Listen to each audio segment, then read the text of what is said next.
Assalamu alaikum, my dear sister. If you're listening to this, there's a chance your mind is racing right now. Maybe you're replaying a conversation that happened yesterday. Maybe you're worrying about something that hasn't even happened yet. Or maybe you're lying in bed exhausted, wishing your thoughts would just be quiet for a little while. If that's you, I want you to know that you're not alone. Overthinking is something many of us struggle with. We replay our mistakes, imagine every possible future, and convince ourselves that if we think about something long enough, we'll eventually find the perfect answer. But has overthinking ever really brought you peace? Think about that for a moment. How many nights have you stayed awake worrying? How many times have you imagined the worst case scenario only for it never to happen? How many conversations have you rehearsed in your head that never actually took place? Our minds can become trapped in endless loops. And the strange thing is, overthinking often disguises itself as being responsible. We tell ourselves, I'm just preparing, I'm just being careful, I'm just trying not to make a mistake. But sometimes we're not preparing, we are simply worrying. There's a difference. Preparation leads to action. Overthinking keeps us frozen. As Muslims, we are encouraged to think, to reflect, and to plan. But we're also taught something equally important: tawakkul, trust in Allah. Trust doesn't mean doing nothing, it means doing what you can, then accepting that what happens next is with Allah. Imagine planting a seed. You prepare the soil, you water it, you give it sunlight, but after that, you cannot force it to grow. No amount of staring at the ground will make it sprout faster. No amount of worrying will make it bloom tomorrow. You did your part. Now you trust the one who controls the outcome. Life is exactly the same. Apply for the job, study for the exam, have the difficult conversation, apologize when you've made a mistake, tie your camel, then leave the rest to Allah. Sometimes we overthink because we believe everything depends on us, but it doesn't.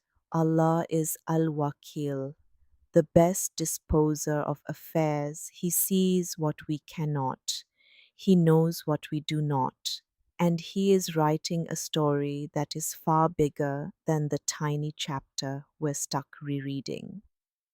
One thing I've realized is that overthinking often comes from wanting certainty.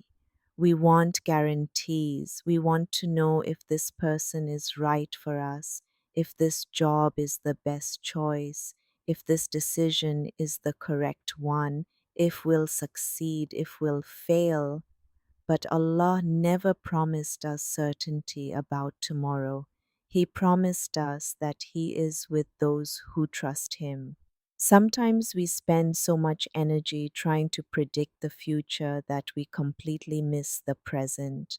The beautiful cup of tea sitting beside us, the laughter of our family, the chance to make dua, the ability to pray another salah, the blessing of breathing another day. Overthinking steals today's peace by borrowing tomorrow's worries. And tomorrow isn't even here yet. Here's something I want you to remember.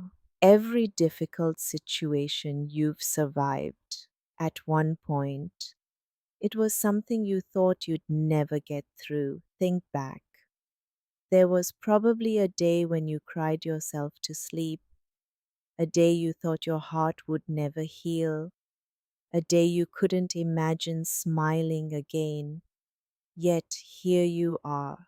Allah carried you through that. So why do you think He'll abandon you now? He won't. He never has. Sometimes the answer isn't finding another solution. Sometimes the answer is simply saying, Ya Allah, I've done what I can, the rest is yours. There is a strange kind of peace that comes when we admit that we don't control everything. It's not weakness, it's faith. And if you're someone who constantly overthinks because you're afraid of making mistakes, let me remind you of something. You will make mistakes. I will make mistakes. Every human being will. But Allah is not waiting for you to become perfect. He loves those who return to Him. Imagine if every time your mind starts spiraling, instead of following that spiral, you quietly say, Hasbunallahu wa ni'mal wakil.